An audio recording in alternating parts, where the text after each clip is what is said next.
Birth certificate से लेकर death certificate तक फोटोग्राफर की जरूरत पड़ेगी।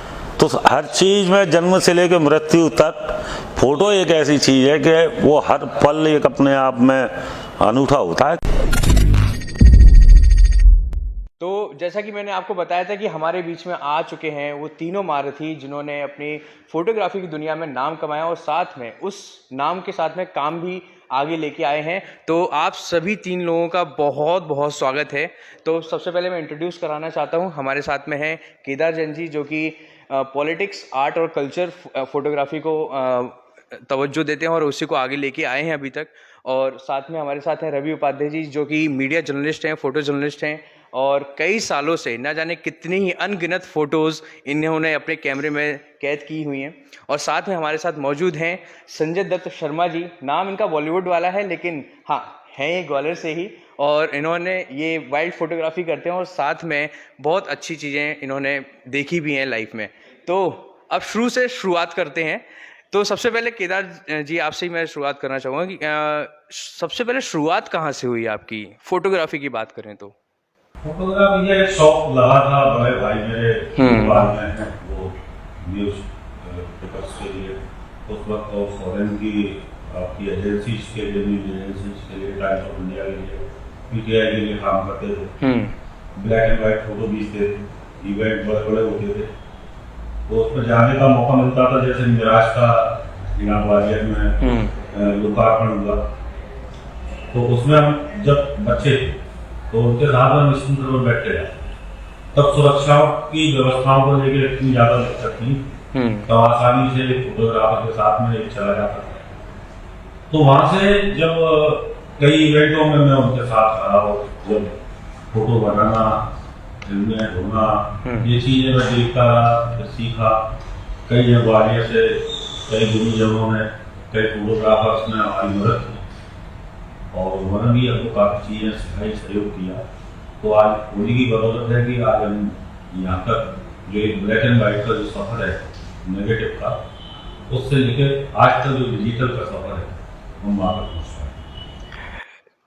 केदार जी बहुत अच्छी बात लगी आपकी। अब रवि जी आपकी बारी है कि आपकी शुरुआत कहाँ से हुई थी? बहुत सारे किस्से हैं आपके जीवन के, उसके बारे में कुछ बताइए। जैसे मैं पहले बताता रहता हूँ कि बेसिकली मैं फोटो जर्नलिस्ट ही था, मैं जियोलॉजिस्ट था। हाँ। जियोलॉजिस्ट से मैं फोटो जर्नलिस्ट में कन्वर्ट हुआ।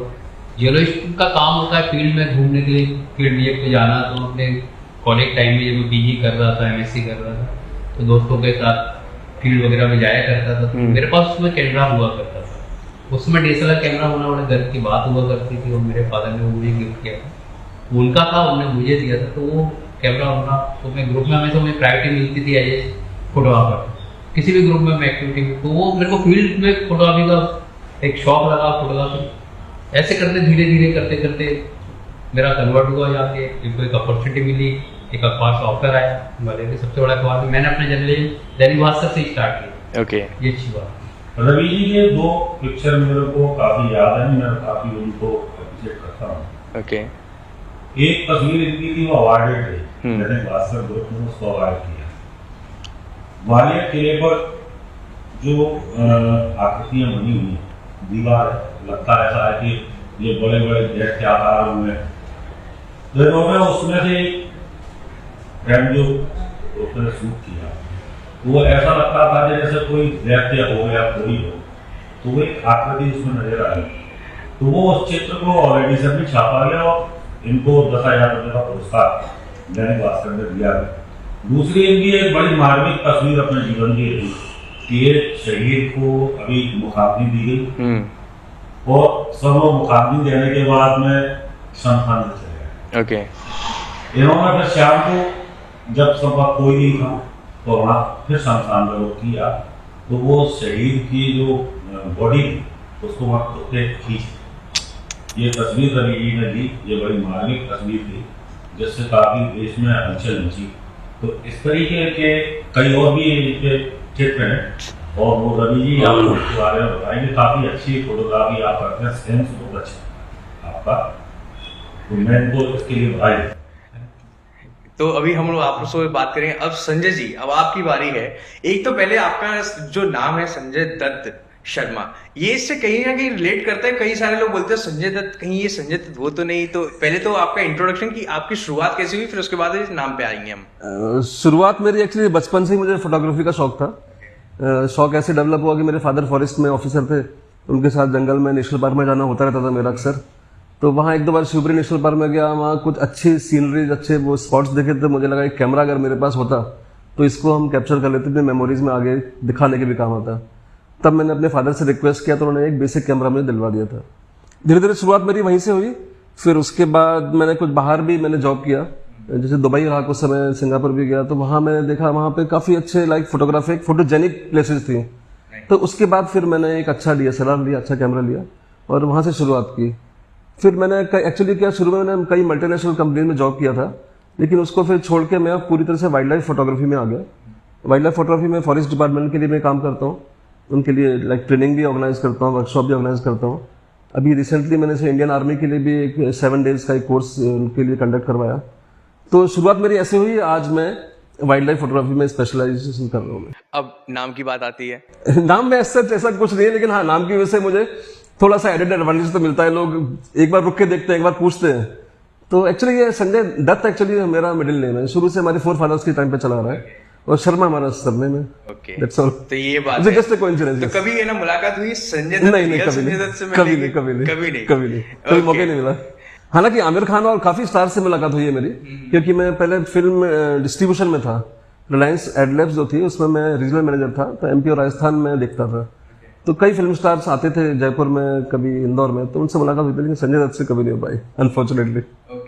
आई विश कि आपकी जल्दी मुलाकात हो, फिर एक संजय दत्त की दूसरे संजय दत्त से। रवि जी, आपसे शुरुआत करता हूँ कि ना, अब पहले का दौर और आज के दौर में बहुत ज़्यादा अंतर है फोटोग्राफी के सेंस में हम देखें तो।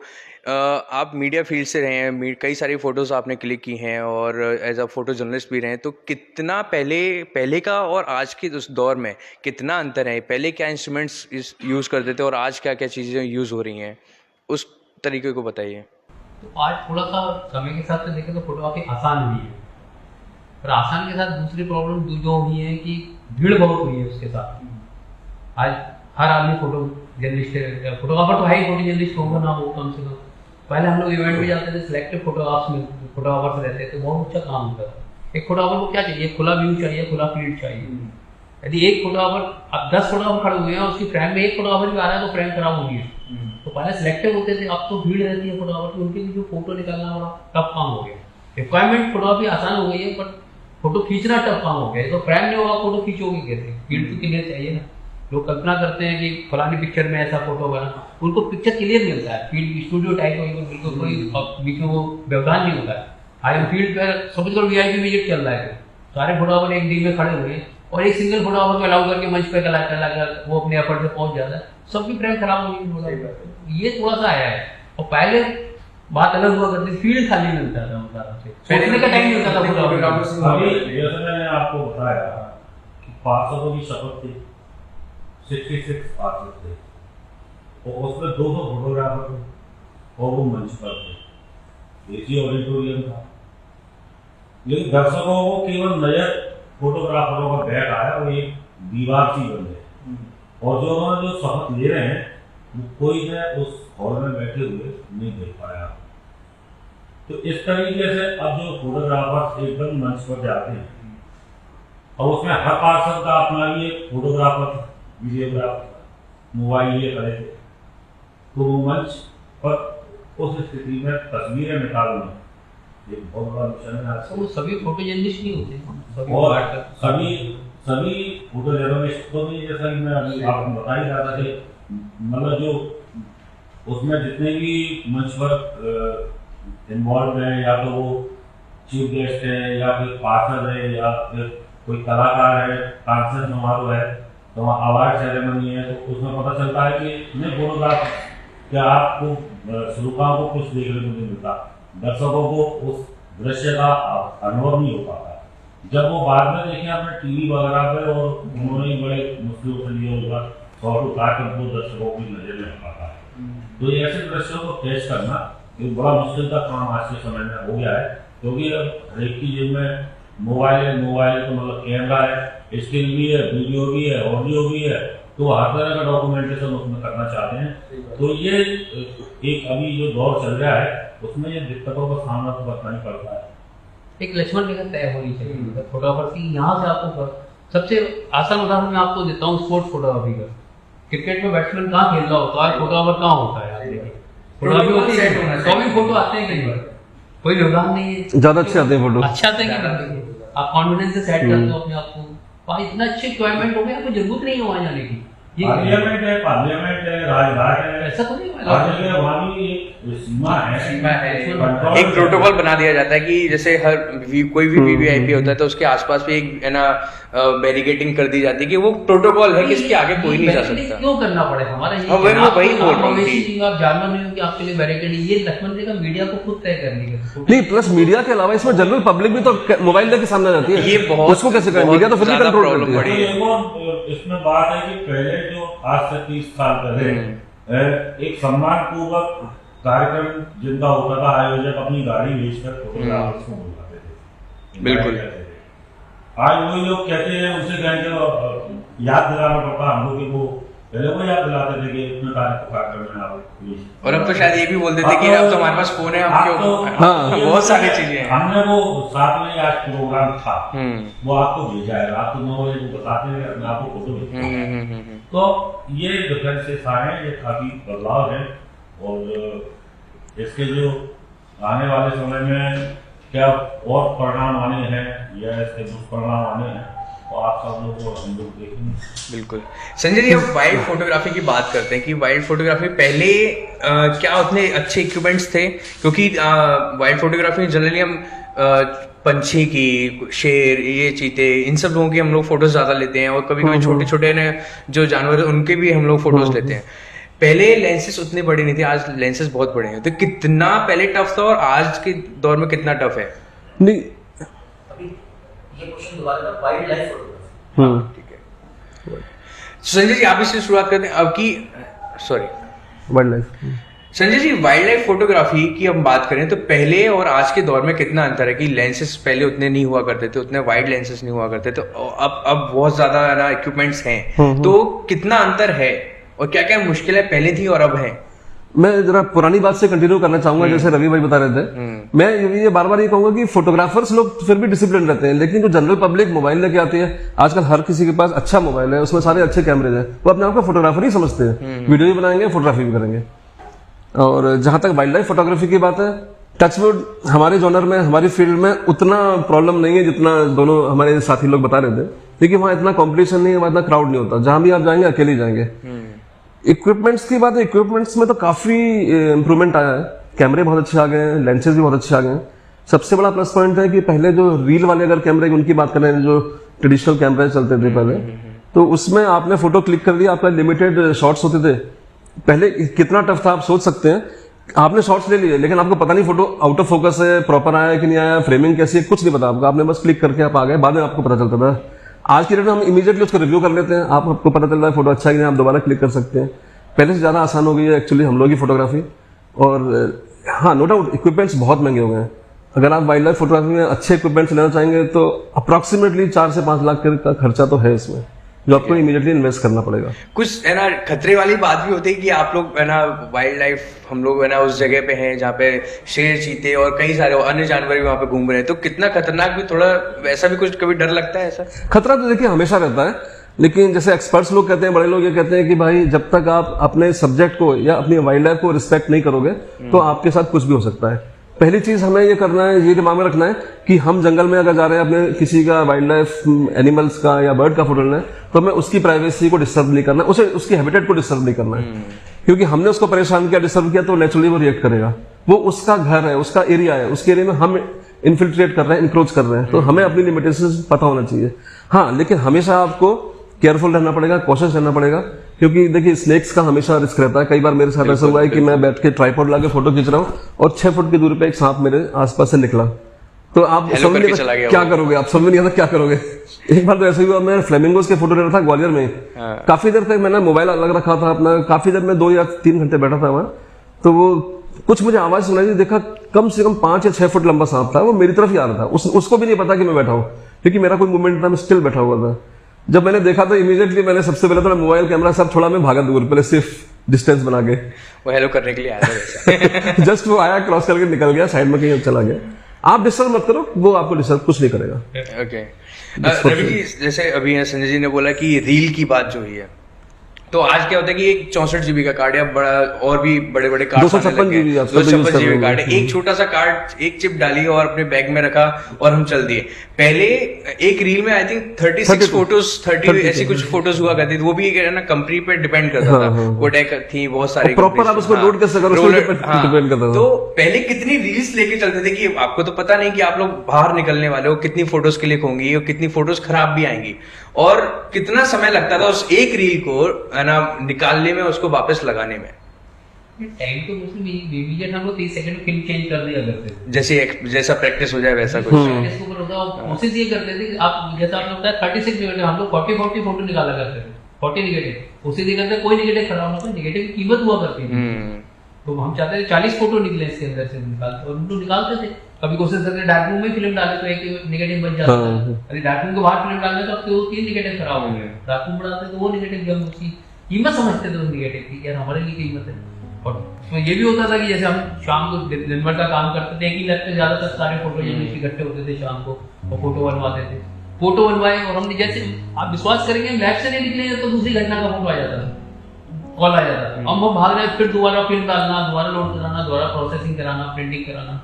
कई बार रात को जाते थे 11 बजे 12 बजे आ गया तो कब रहता था, तो मतलब एक्स्ट्रा रील्स पहले से कैरी करके चलते थे। एक्चुअली उस समय 5 रील का पैकेट ही आता था, तो 5 रील का पैकेट तो आपको हर एक रखना ही रहता था।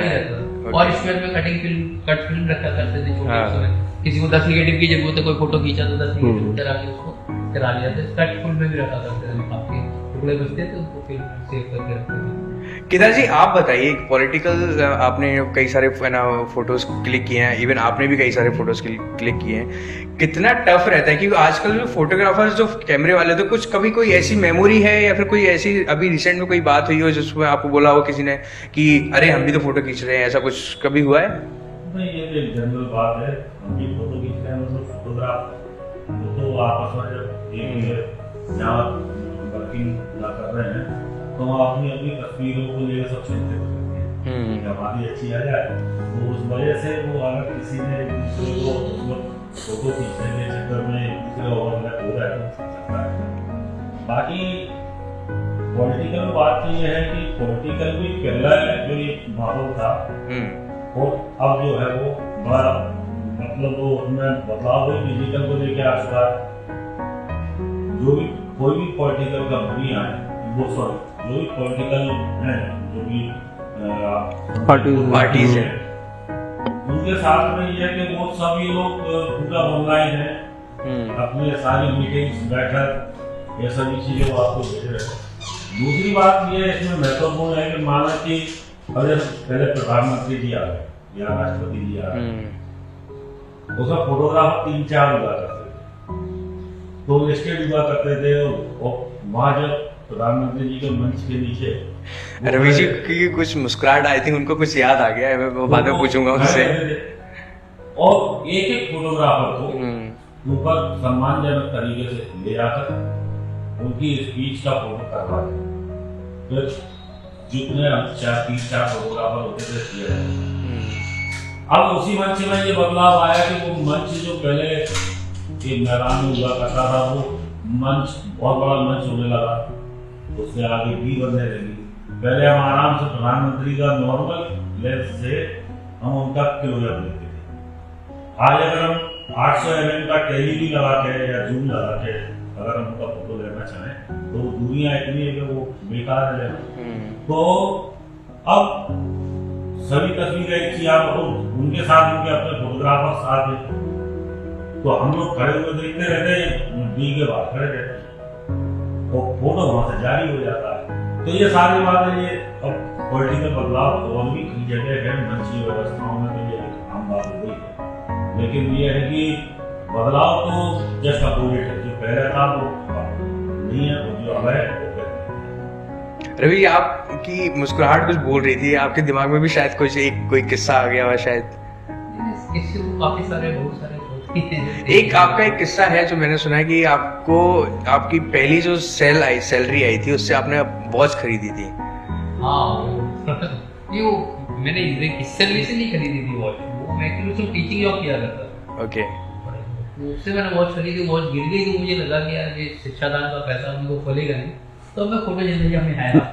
ओके। थोड़ा मैं अपने आपको अच्छा संजय जी, बहुत सारे फील्ड्स हैं फोटोग्राफी के, आप है ना फैशन है, स्पोर्ट्स है, कई सारी कैटेगरीज हैं, तो सिर्फ वाइल्ड क्यों? एक्चुअली वाइल्ड लाइफ का मुझे शुरू से इंटरेस्ट रहा है। मेरे फादर फॉरेस्ट में थे, मेरे फैमिली हिस्ट्री मेरी फॉरेस्ट में, मेरे कई मतलब जो अंकल्स हैं सभी लोग फॉरेस्ट डिपार्टमेंट थे। मैं फॉरेस्ट में जा नहीं पाया, कोशिश मैंने डिफेंस में जाने की और फॉरेस्ट में मुझे अपॉर्चुनिटी नहीं मिल पाई, दोनों जगह से। तो एक ये तरीका था कि वाइल्ड लाइफ से जुड़ने का, फॉरेस्ट डिपार्टमेंट से जुड़ने का, फिर पुरानी यादें रिकनेक्ट हो जाती हैं। एमपी फॉरेस्ट में सब जगह लगभग मैं घूमा हूँ, तो इंटरेस्ट डेवलप होता गया। प्लस इसके साथ में मैं वाइल्ड लाइफ फोटोग्राफी के साथ में मैं बर्ड्स में भी थोड़ा सा मैंने स्टडी किया हुआ है। ओके। बर्ड्स के बारे में मैंने ये देखा कि जैसे अपना जो फॉरेस्ट डिपार्टमेंट है, उनको जो स्टाफ है उनको एनिमल्स की जानकारी तो पूरी है, लेकिन बर्ड्स की जानकारी कम है थोड़ी। ओके। तो एक फील्ड ऐसी थी जहां मैं एंटर होके कुछ अपनी स्टैंडिंग बना सकता था। तो आज ये कंडीशन है कि इवन फॉरेस्ट डिपार्टमेंट वाले भी मुझे ट्रेनिंग के लिए बुलाते हैं कि उनके स्टाफ को मैं ट्रेन करूं कि हाउ टू आइडेंटिफाई बर्ड्स, कौन कौन सी बर्ड्स हैं, कैसे उनको आइडेंटिफाइड करना है, कौन सी बर्ड कहाँ मिलती है। तो ये एक अपॉर्चुनिटी थी, वो मैंने इनकैश करने की कोशिश की। ओके। जैसे कि आपने बर्ड्स के बारे में बात की, तो ग्वालियर में एक बहुत फेमस बर्ड है सोन चिड़िया, अब तो शायद विलुप्त हो चुकी है, लेकिन कभी कुछ ऐसा पहले कभी मौका मिला था कि कहीं देखा हो? फोटो तो बहुत बात की बात है, देखने का कभी ऐसा कुछ आप तीनों में कभी कुछ देखा हो ऐसा? हमने तो ये देखा है, मैंने देखा हो को लेके हम कुछ फोटो करने गए थे, आज तक सोन चिड़िया नहीं मिली। ओके। और सोन चिड़िया प्रोजेक्ट के लिए कई करोड़ रुपए आज तक आ चुके हैं। और आपको ये बता दें, संजय जी बैठे हुए हैं, सोन चिड़िया को बचाने के लिए हेलीकॉप्टर से करोड़ों रुपए की मेवे डाले गए। ओके। कई सालों में डाले गए, और सोन चिड़िया एक भी है नहीं। सोन चिड़िया लास्ट दिखी थी 2011 में। ओके। तब वो एक सोन चिड़िया विलुप्त होने का कारण ये रहा कि जो इसके अंडे हैं वो एक गोल्डन कोटेड फैट रहते हैं, तो गांव वालों को ये लगता है ये सोने का अंडा, तो जरा भी अगर उसको छू दिया तो सोन चिड़िया उसको छोड़ के चली जाती। तो ऐसी स्थिति में ये हमने एक बड़ी स्टोरी की थी, इंडिया टुडे के लिए। ओके। तो ये उसमें सारी चीजें उसमें दी थी।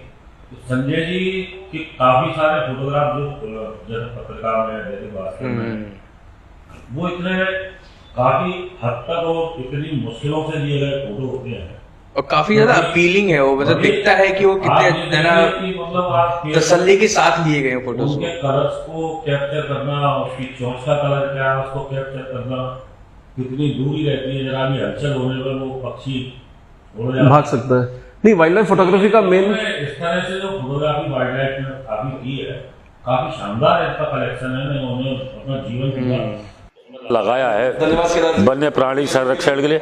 नहीं, मैं काफ़ी मन से मतलब तारीफ कर रहा हूँ, ये बड़ा टिपिकल काम है। ये वाइल्ड लाइफ फोटोग्राफी हर किसी के बस का नहीं है, क्योंकि शहर में तो आपको खाने को भी मिल जाएगा, भूख लगेगी तो पानी भी मिल जाएगा, आपको सब चीज़ें मिल जाएंगी। नहीं केदार जी, इसमें सबसे बड़ी चीज मैं बोलना चाहूंगा कि वाइल्ड लाइफ फोटोग्राफी टफ इसलिए मानता हूं मैं, क्योंकि एक तो आपका सब्जेक्ट आपके कंट्रोल में नहीं है। जैसे आप अगर किसी पॉलिटिकल पार्टी को भी कवर कर रहे हैं तो आप थोड़ा सा उनको वेट कर सकते हैं, डायरेक्ट कर सकते हैं, लाइट के लिए आप कोशिश कर सकते हैं, फ्लैश यूज करते हैं। यहाँ फ्लैश आप अलाउड नहीं है आपको यूज करना, आपको बैठना है, आपका सब्जेक्ट जो है कब आपकी तरफ टर्न करेगा, कब फ्लाई करेगा, कब जाएगा, तो उसका वेट करना है। सबसे बड़ी चीज ये है पेशेंस बहुत है। पेशेंस मतलब कभी ऐसा होता है कि बैठे बैठे ना अपन को सब्जेक्ट दिख रहा है और हमको मतलब कुछ और भी चीजों के लिए जाना है और एकदम से वो सब्जेक्ट ही गायब हो गया। कई बार हुआ साहब, कई बार हुआ है, वेस्ट करना पड़ता है। अभी हम लद्दाख भी गए थे, लद्दाख में गया था अभी 1 महीने पहले। लद्दाख में मैंने बहुत कोशिश की, मतलब फोटोज तो रेयर मिले, काफी अच्छे बर्ड्स मिले, लेकिन कई बार जो अपन चाहते हैं कई बार वो उसके बाद नहीं मिलता, तो थोड़ा डिसअपॉइंटमेंट तो होता ही है। तो वाइल्ड लाइफ फोटोग्राफी का यही प्लस माइनस यही है। फोटोग्राफी एक ऐसी चीज है, इसको आप कहीं पे भी कर सकते हो, आप इसमें बंधन नहीं है। जंगल चले गए आराम से, आपको जिस जंगल में भी हजारों चीजें लाखों चीजें करो, आप समय की मोहताज नहीं है कि आप काम नहीं है, कर सकते हो आप। लेकिन कुछ चीजें ऐसी भी होती है, फोटोग्राफर जो अपने जीवन में वो काफ़ी चीज़ों में अहम भूमिका निभाता है। थोड़ी सी इसमें हंसी की भी बात है और एक टेक्निकल बात है, आप जरा गौर से उसको सुने। कोई व्यक्ति जीवन में काफ़ी उसने चोरी की, काफ़ी उसने सब कुछ किया और समाज उसको कह रहा है और कानून की नज़र में गलत है, फांसी की भी तैयारी हो गई या फांसी लग गई, लेकिन उसका जब उठावनी होगी तो उसके चित्र पर स्वर्गीय लिखा जाएगा। कोई उसको नरकीय लिखने को तैयार नहीं और न किसी की हिम्मत है, स्वर्गीय। और वहीं कोई अगर गरीब मरता है या पैसे वाला मरता है या कोई राजा मरता है तो उसके आगे लिखा जाएगा स्वर्गीय सेठ फलाने धनपति निधन, यानी कि अब ये कोई धन नहीं है, निधन हो गए 17/12 इतने तारीख को ये निधन हो गए। वो सर्टिफिकेट फोटोग्राफर फोटो पर लगा के देता है, जो आपको एक मृत्यु प्रमाण पत्र मिलता है उसके साथ लग के, तब आप उनकी जितनी भी प्रॉपर्टी है, जो नामांतरण होनी है, जो भी उनकी चल संपत्तियां हैं, वो जरूरी है। तो फोटोग्राफर के हाथ में निधन लिखने का अधिकार है और नरकीय को स्वर्गीय लिखने का है। तो इसलिए ये कई सारी चीज़ें ऐसी है फोटोग्राफर की, बहुत सारी चीज़ें सामने आती हैं। जब आप देखेंगे फोटोग्राफी अब भले ही वो प्रिंट से हटके डिजिटल पे आ गई हो, सॉफ्ट पे आ गई हो, लेकिन कई चीज़ों में तो आज भी सॉफ्ट के बिना काम नहीं होता है। बर्थ सर्टिफिकेट से लेकर डेथ सर्टिफिकेट तक फोटोग्राफर की जरूरत पड़ी। शादी हो, शादी में भी जो आप चाहे मैरिज कोर्ट हो चाहे कोई हो, आपको एल्बम बनवाना है शादी में या आपको सर्टिफिकेट लेना तो उसे फोटो लगना है। तो हर चीज़ में जन्म से लेकर मृत्यु तक फोटो एक ऐसी चीज़ है कि वो हर पल एक अपने आप में अनूठा होता है, किसी को भी आप कैप्चर जैसे मेले में भी जो अपना ग्वालियर व्यापार मेला है, बहुत बड़ा मेला होता है, उसमें एक अलग से एक सेक्शन लगता है जहाँ पे पीछे फ्रेम्स बना दी जाती हैं और वहाँ पे फोटोग्राफर्स होते हैं। और कई पहले बहुत चलन था इसका, मतलब आज भी है लेकिन उतना नहीं है। कुछ मेमोरी है उससे रिलेटेड आप लोगों की कि वो भी एक उस टाइम पे चलन में था, लोग खिंचवाने आते थे? क्रेज था, हम लोगों ने फोटो खिंचवाया वहाँ जाकर, कई लोग। हम लोग देखिए ऐसा है कि साइकिल पर घोड़े पे बैठ के, देखो वो जो चांद है हमने भी काफी खिंचवाए फैमिली के साथ में, और वो कैमरा उसमें फिल्म यही डलती थी, ये इसमें 36 शॉट आते थे और उनके कैमरे में इसके जस्ट डबल आते थे 72 शॉट। उनका कैमरा हाफ फ्रेम का था, तो वो वहीं की वहीं फोटो बनाते थे और फिर वो वहाँ गीले फोटो पब्लिकली वो सुखाने के लिए एक चादर लगा के चिपका देते, जिससे वो सूखते थे। जब तक वो मेला घूम के आ रहा है उसको वो फोटो उसको वहीं मिल जाता था। इसका क्रेज गांव में अभी भी थोड़ा सा है और ग्वालियर मेले में अभी भी वो आते हैं, उसका क्रेज अभी गया नहीं। लेकिन उनके सामने एक चुनौती एक बड़ी खड़ी हो गई, आदमी को उस विंटेज के साथ में फोटो तो खिंचवाना है, लेकिन उस फोटोग्राफर से नहीं खिंचवाएंगे, अपने मोबाइल से खिंचवाएंगे। तो वो अब वो भी शायद चार्ज करने लगे या कुछ ऐसा है। तो ये अब बदलाव तो काफी सेटअप पर चार्ज कर, लेकिन उस चीज का अलग आनंद है, वो सब याद दिलाता है वो फोटो कभी भी हो। संजय जी, एक पहले तो कैमरे में ना इतने सारे फीचर्स नहीं हुआ करते थे, इतने सारे सेंसर्स नहीं हुआ करते थे, तो कितना मुश्किल होता था उस टाइम पे कि आपको ब्लर भी देखना है वो भी ना हो, और आपको अपर्चर्स भी सेट करना है, ISO भी सेट करना है, शटर स्पीड भी देखना है, और आज का बिल्कुल सब कुछ सामने दिख रहा है। कितना मुश्किल होता था उस टाइम पे सारी चीज़ों को सेट करना, और आज? पहले वाकई टफ था, रीजन बीइंग कि आपके हाथ में ज्यादा कुछ था नहीं। कैमरे जो थे उसमें भी आप देखिए अपर्चर सेट करना है, वो लेंस से सेट करना पड़ता था आपको। प्रीव्यू आप कुछ कर नहीं सकते थे, आपको फोटो खींचना है, आपको दे देना है लैब में और प्रोसेस होकर आपके सामने आएगा। आज आपके पास ISO वो तो आप कर ही सकते हैं, प्लस वाइट बैलेंस भी आप कर सकते हैं और ऑटो डिलाइटिंग भी कर सकते हैं, सब कुछ कर सकते हैं, सब कुछ प्लस माइनस कर सकते हैं। तो आज इस मामले में ज्यादा इजी है हमारे लिए फोटोग्राफी। और पहले कोई फोटो अगर है ना ब्लैक भी आ जाती थी तो एडिटिंग के टूल्स इतने नहीं थे कि हम उसको ज्यादा अच्छे से कर पाए, लेकिन आज ऐसा है कि फोन में भी उसको बहुत अच्छे से एडिट करके अदरवाइज फोटोशॉप अपने लैपटॉप में होता है तो आप काफी कुछ उसमें रॉ में अगर फोटो ले रहे हैं तो आप तो बहुत कुछ उसमें चेंज कर सकते हैं, बहुत कुछ। सबसे ज्यादा एक्सपोजर की प्रॉब्लम खत्म हो गई। पहले यदि एक्सपोजर अंडर हो गया या ओवर हो गया बहुत मुश्किल हो जाती थी, तो अब तो आपके हाथ में है। अभी आप तीनों से एक क्वेश्चन है कि पहले के जो फोटोग्राफर्स थे बहुत कम हुआ करते थे, गिनती के हुआ करते थे, और उन्हीं लोगों को सबसे ज़्यादा है ना वो मिलता था कि सबसे पहले उन्हीं को पहले फ़ोन लगाया जाता कि आप आ जाइए, चाहे वो पॉलिटिकल हो, मीडिया फील्ड से हो, या फिर है ना वेडिंग फोटोग्राफर्स हो, फैशन फोटोग्राफर्स हो। आज के जो नए युवा लोग हैं, आप सभी लोगों से मैं मुखातिब होना चाहूँगा कि आप सभी लोग उनके लिए अपनी अपनी फील्ड के कोई एक्सपीरियंस बताना चाहते हैं या फिर उनको कुछ और नई गाइडेंस देना चाहते हैं। देखिए, मैं आपको बताऊं कि अभी उस फील्ड के जो वर्ल्ड फेमस फोटोग्राफर हैं, मैं उनके कुछ 2-3 किस्से बताता हूं। जैसे वो अभी प्रेजेंट में द प्रिंट के फोटो एडिटर हैं, प्रवीण जैन साहब। इंडियन एक्सप्रेस में लगभग 20 साल फोटो एडिटर रहे हैं पूरे इंडिया के, और पायोनियर के फोटो एडिटर थे वो, और द प्रिंट के हैं। उनकी मैं 2-3 तस्वीरों के बारे में आपको बताता हूँ। जो आज उनका ये है कि जैसे परसों जालौर में जो एक दलित वाली घटना हुई, तो हम लोग तो लगे हुए कि नेट से वो फोटो आ जाएगा, जालौर में हुई है घटना। रात को वो तत्काल दिल्ली से जालौर पहुँच भी गए, और उन्होंने उस बच्चे की तस्वीर भी ली, और उसकी जो माँ रो रही है अपने फैमिलीज के साथ, और जो राजस्थानी जो एक ट्रेडिशनल लुक में जो उनकी ड्रेस है, वो उसमें एक मतलब मर्यादा के तहत अपना सिर ढके हुए रो रही हैं। वो तस्वीर कल परसों उसमें प्रिंट में प्रमुखता से छपी है। एक तस्वीर उनकी राष्ट्रपति जी ने उनको अवार्डेड किया। आप सुबह जो राष्ट्रपति भवन में तीनों सेनाएं राष्ट्रपति जी को सलामी देती हैं, तो उन तीनों सेनाओं में जल थल वायु सेना की जो टुकड़ियां होती हैं, वो उसमें आपके घोड़े भी होते हैं। तो जो घोड़े वाली टुकड़ी चलती है तो उनके पीछे, अब वो चूंकि जानवर है, अब वो कुछ भी कर सकता है, तो उसके पीछे ऑलरेडी वो भी चलते हैं, वो जो उसकी सफाई करने के लिए। तो वो ड्रेस में ही रहते हैं सेना की में, वो सेना के ही होते हैं। उनके हाथ में एक झाड़ू होता है डंडे वाला, और एक सूप होता है, और एक के हाथ में उसको भरने के लिए होता है। तो ये 4 लोग उसके लिए चलते हैं स्पेसिफिक। तो अब ऐसे में आप ये देखिए कि वो उसका क्या नाम है, ये आप उन्होंने तस्वीर क्लिक की कि राष्ट्रपति यहाँ से सलामी ले रहे हैं, और वो सामने से तस्वीर क्लिक कर रहे हैं।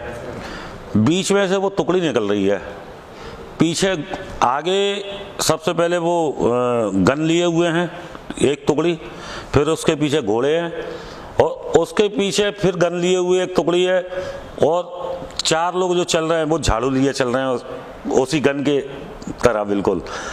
तो वो राष्ट्रपति जी झाड़ू को सलाम करते हुए उन्होंने फोरग्राउंड में चित्र लिया, तो वो उन्होंने फिर राष्ट्रपति भवन के कैलेंडर में उस चित्र को छापा भी है। तो इस तरह के फोटोग्राफर्स हैं, उनके जो सेंसेस हैं उस बात के पैसे हैं, इसीलिए उनको पूछा जाता है, और वो भले ही 1 महीने में एक तस्वीर निकालें या साल भर में निकालें, लेकिन वो इतनी महत्वपूर्ण तस्वीर हो जाती है कि उसकी कीमत तय करना मुश्किल होती है। तो इसलिए उन फोटोग्राफर्स में वो विद्वान जो फोटोग्राफर्स थे, पहले एक आर्ट था फोटोग्राफी, तकनीकी तो अब आसान हो गई।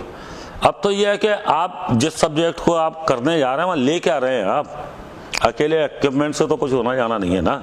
तो वो एक सब्जेक्ट को आप कितने अच्छे तरह बेहतर तरीके से कैप्चर कर सकते हैं, उस अभिव्यक्ति को आप कैसे आप अब तो कागज नहीं, आप कैसे उसको आप शो अप स्क्रीन पर कर सकते हैं, ये एक आर्टिस्ट वाला काम है। और विद्वान पहले के थे फोटोग्राफर्स, वो पहले कोर्सेस या उस पर प्रैक्टिकल उनके बड़े रहते थे। अब जो अफोर्ड होता था उसके लिए काफ़ी पैसा भी मिलता था। अब तो सभी ने ये समझ लिया है कि भाई फ्री में काम होता है। जिस जगह हमको पहले पैसे अगर 100 रुपये फ़ोटो के मिलते थे, तो वो वहाँ अब ये कोशिश वो ख़त्म हो गया। अब तो फ्री में दे दो, आप बस कॉपी कर दो, वहीं से घर से मेल कर दो। तो ये सारी चीज़ें अब बदलाव काफ़ी हो गए। तो अब जो इस तरह से घटनाएं हो रही हैं तो उससे काफ़ी सारा फोटोग्राफरों का मॉरल भी डाउन हुआ है, क्योंकि आर्थिक स्थितियां भी सबको अपनी अपनी देखना होती हैं, तो वो काम भी बदल रहे हैं। और जो आर्टिस्ट हैं जो कुछ बचे हुए हैं वो अपना बस काम कर रहे हैं, और जो नए हैं उसमें से भी अच्छे आर्टिस्ट निकल रहे हैं, लेकिन उनका ग्राफ बहुत कम है। तो ये आज का वर्तमान का ये फोटोग्राफी का है। बता देता हूँ, फोटोग्राफर जो आजकल भीड़ बहुत है, जैसा अभी आप बताए ना कि नए फोटोग्राफरों के लिए क्या है, तो नए फोटोग्राफर आज जिस हिसाब से फोटोग्राफरों की भीड़ हो रही है, तो नए फोटोग्राफरों को अपने आप को स्टैब्लिश करने के लिए, उनसे अलग रखने के लिए बहुत चैलेंजिंग जॉब है। मतलब भीड़ से अलग कैसे कर सकते हो? एक तो आप डिफरेंशिएटर पे रहोगे, आप भीड़ तो फोटो तो खींच ही रही है ना, तो जब तक आप डिफरेंशिएटर नहीं होगा, 10-20 नहीं होगा, आप कुछ नहीं कर पाएंगे। इतना डिफरेंशिएटर होना चाहिए कि सामने वाला कर रहा है उससे आप कितना डिफरेंशिएट अपना काम दे सकते हो। पहले के फोटो कैमरे में नहीं खींचता, फोटो तो आपको दिमाग में खींचना है, फील्ड में एक्टिविटी आपको फोकस रखना है, क्या करना है, यहाँ खींचेगा फोटो। आप अपना खींच के शांति से बैठे। आज जब आप आजकल फोटोग्राफर क्या ऐसे शो करते हैं कि उन्हीं की फोटो खींच रही हो, आपने देखा होगा कोई फोटोग्राफर खींचेगा तो यूँ घूम रहा है, यूँ झूम रहा है, जैसा लग रहा है कि ये खुद ही मॉडल है, मतलब इसकी फोटो खींचने वाली है। आप अपनी बॉडी लैंग्वेज से शो मत करो आप क्या खींच रहे हो, आपके चेहरे पे भाव भी नहीं आने चाहिए कि एक अच्छी फोटो आपने खींच ली, वो फोटो आपके दिमाग में खींच के कैमरे में सेट हो गई। वो कहाँ जाएंगे? जब आप स्टूडियो में जाते हैं, अपने ऑफिस में जाते हैं। दूसरा पार्ट आता है फोटो सिलेक्शन। फोटोग्राफर जाता है आज की तारीख में 500 से 1000 फोटो खींच के ले जाता है, दिन भर कंप्यूटर पर लोड कर देता है। वो क्या चाहता है कि वो रिपोर्टर और वो डेस्क वाले जो हैं या एडिटर बैठ के उनमें से छांट ले, उन 1000 फोटो में से बैठ के मैंने तो सब दे दिया। भाई वो आपसे इंटेलिजेंट थोड़ी है, वो एडिटर को क्या मालूम फोटोग्राफी क्या होती है। फोटोग्राफी एडिटर को सिखाने वाला मैं हूँ, जर्नलिस्ट को सिखा मैं हूँ, रिपोर्टर को सिखाने वाला, घटनाक्रम पे मैं बैठा हूँ। तो आपको सिलेक्शन आना चाहिए अपने फोटो में से 5 फोटो निकाल के दिए, ये बेस्ट है, ये गलत है। अखबार में टॉकिंग पॉइंट रहेंगे, दूसरे अखबारों से डिफ्रेंशिएटर रहेगा इनमें, ये आपको प्रेजेंट करना है, तब आप अपने आप को वेल सेट कर पाओगे। मैं एक बहुत छोटा सा उदाहरण देता हूँ। मेरे मित्र हैं फारूकी, भोपाल में टाइम्स ऑफ इंडिया के लिए फोटो अभी करते हैं। कांग्रेस से एक अधिवेशन हुआ, राहुल गांधी आए थे उसमें, वहाँ पर तो राहुल गांधी आए थे, तो सारे राहुल गांधी के साथ ग्रुप फोटोग्राफी हो रही थी। तो पूरे कांग्रेस का जितने भी बड़े नेता थे ग्रुप फोटो, उनको वहाँ पर एंट्री दी फारूकी को, उन्होंने सारे फोटो वहाँ पर खींचे हुए थे। एक फ़ोटो उसमें ये था, ऐसा था कि सारे लोग जैसे जब फोटोग्राफी के बाद खड़े होते हैं, एकदम से खड़े होते हैं, तो सारे लोग बैठे रह गए, राहुल गांधी खड़े हो गए। अब फोटो ये बनी कि राहुल गांधी तो खड़े हुए हैं, बाकी लोग बैठे हुए हैं। देखिए अलग ही फोटो हो गई, केवल सेकंड का फर्क था। भास्कर ने वही फोटो फ्रंट पेज पे लगाई, वो टॉकिंग पॉइंट रही, डिफरेंशिएट हो गया। बाकी सब लोगों ने वही ग्रुप फोटो छापी, राहुल गांधी बैठे हुए हैं पर, जो परंपरागत फोटो होती है। पर भास्कर में जो फोटो छपी थी उसमें राहुल गांधी खड़े हुए थे, बाकी सब लोग बैठे हुए थे। तो थोड़े से मतलब पल सेकंड में कौन सी फोटो कैसे बन जाएगी, ये होता है। का बहुत गेम है। फोटो वही थी, सब कुछ थी, औरों पे भी होगी वो फोटो, ऐसा नहीं है, वो फोटो भी होगी, पर उसको औरों की नजरों में वो बेस्टेज फोटो थी। अरे ये इसका क्या उद्देश्य, और वही फोटो टॉप फोटो दूसरे दिन हुआ तो दूसरा अखबार वाला, अरे यार अपने पे ये फोटो, फोटोग्राफर ने तो कह दिया मैंने तो लाके दी थी, ये भी थी, आपने नहीं लगाई, तो एडिटर पे रख दिया उसने जाके नहीं, मेरा फॉल्ट नहीं है बोलेगा। तो ये सिलेक्शन की बात हुई केवल। संजय जी आप प्लीज़, अगर है ना, आप बहुत सारे व्यूअर्स हैं, कुछ ऐसे नए फोटोग्राफर्स में वाइल्ड लाइफ फोटोग्राफी के लिए कुछ, अगर आप कुछ बोलना चाहें उनके लिए, कोई जो नया बंदा है जो इस फील्ड में आना चाहता है, तो किस तरह से एंटर करेगी, क्या करना चाहिए उसको, क्या इक्विपमेंट्स होने चाहिए, वो सब चीज़ें। एक्चुअली आप देखिए फोटोग्राफी के कई सारे जॉनर्स हैं, इसमें वेडिंग भी है, प्रोडक्ट फोटोग्राफी है, प्रेस फोटोग्राफी है, आर्किटेक्चरल फोटोग्राफी है, और लास्ट में है वाइल्ड लाइफ फोटोग्राफी। और अगर सच बोले तो वाइल्ड लाइफ फोटोग्राफी इस पूरे फील्ड में लीस्ट पेड प्रोफेशन है। अगर कोई इसमें एंटर होता है तो पहले तो मेंटली वो प्रिपेयर होकर चले कि पैसा उतना नहीं मिलेगा जितना बाकी जॉनर से मिलेगा। दूसरा, इसके लिए पैशन होना बहुत जरूरी है। आप शौक के लिए फोटोग्राफी कर रहे हैं, ठीक है, तब आपको इतना इन्वेस्ट नहीं करना चाहिए मेरे ख्याल से। अगर वाइल्ड लाइफ फोटोग्राफी कर रहे हैं, अगर आप पैशनेट हैं और आप कुछ करना चाहते हैं, तो आप धीरे धीरे अपना इक्विपमेंट्स अपग्रेड करते रहिए। प्लस सबसे पहले आप आपको जैसे सब्जेक्ट को समझना चाहिए। आपको जो भी आपका सब्जेक्ट है उसकी नॉलेज पहले पूरी आप लेके जाएं। सब ऐसा नहीं है कि मुंह उठा के आप चले गए सीधा कहीं भी वाइल्ड लाइफ सेंचुरी में चले गए, किसी नेशनल पार्क जंगल में चले गए और वहां से अच्छे फोटो ले आएंगे। ये चांसेस बहुत कम होते हैं, बहुत रेयर।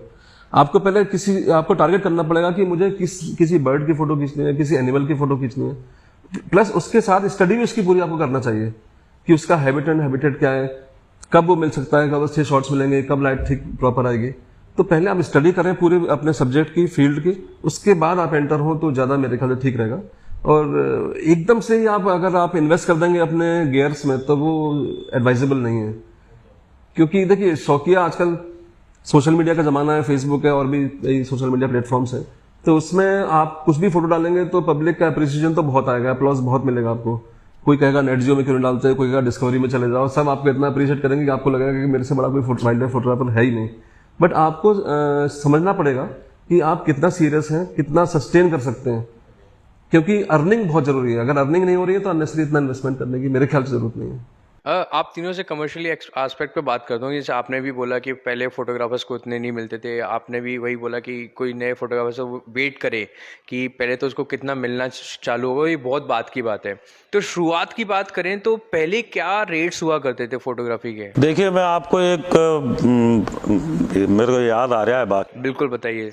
और ये पद्मश्री भारत के रहे हैं और पूरे विश्व के जाने माने शायर रहे हैं। जब सन 90 में ग्वालियर मेले में आप मुशायरे के लिए आए थे, राहत इंदौरी साहब, तब हमने उनका इंटरव्यू सफारी होटल में सुबह किया था। सुबह हमारा तय हुआ था उनसे। तो हमारे स्वदेश के तब सिटी चीफ अनुराग उपाध्याय जी हुआ करते थे, जो आजकल दखल न्यूज भोपाल के संपादक हैं। तो सुबह का अच्छा खुशनुमा माहौल था, इंटरव्यू पूरा हुआ, सारी बातें अच्छी हुई। उन्होंने मतलब एक चाय की जगह हमको 5 चाय पीने के लिए मजबूर किया। इतने मतलब वो जिंदा दिल इंसान थे, कितने खुश मिजाज थे। तो उन्होंने बताया कि अभी मेरा जयपुर में शाम को प्रोग्राम है, फिर कल बेंगलोर में है। तो मैंने उनसे बातों में बस इतना ही कहा, मैं साहब आपका काम बहुत अच्छा है। बोले क्या मतलब? मैं कहा बस आपने बोला और आपको 20,000 रुपये मिल गए, आपने कोई वस्तु तो नहीं दी ना। सही बात है। तो उन्होंने अपना सिर खुजाते हुए कहा हमने कहा हम इतनी सारी फिल्में लगाते हैं, सब करते हैं, तब जाके एक फ़ोटो सिलेक्ट होता है, इतनी वेस्टेज हो जाती है, सब कुछ होता है। तो उन्होंने कहा कि मैं आपको एक शेर सुना रहा हूँ। तो उसकी लाइन है कि बड़ी मुश्किल से हाथ खजाना लगता है, बड़ी मुश्किल से हाथ खजाना लगता है, पहले कुछ दिन आना जाना पड़ता है। सरल नहीं है गजलों की रोटी खाना भैया, यहाँ बहरों को भी शेर सुनाना पड़ता है। तब मैंने उनसे एक निवेदन किया, साहब मैंने कहा ये मैं ले रहा हूँ आपकी 4 लाइनें, इसमें से 2 जगह आप चेंजेस करने का मेरे को अधिकार भी दे दो। उन्होंने क्या? मैंने कहा आप पहले अधिकार दे दो कि ये लाइनें मैं आपको दे रहा हूँ। तो मैंने उसको फिर रिपीट किया कि बड़ी मुश्किल से हाथ खजाना लगता है, पहले कुछ दिन आना जाना पड़ता है।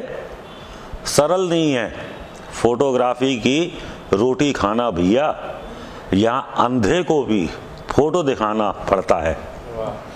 मतलब रिलेट कर गए बहुत सारी चीज़ों से, मतलब कहीं ना कहीं तो ये सारी जो बातें जो आ रही है अर्निंग को लेके, या सारी बातें या पूरे जीवन का संघर्ष है, इस गज़ल या जो इनका जो शेर था, इसमें ये सारी बातें पूरी हो जाती हैं। मैं समझता हूँ कि आज उन्होंने इतनी बड़ी बात कही तो वो संघर्ष इसमें दिखता है।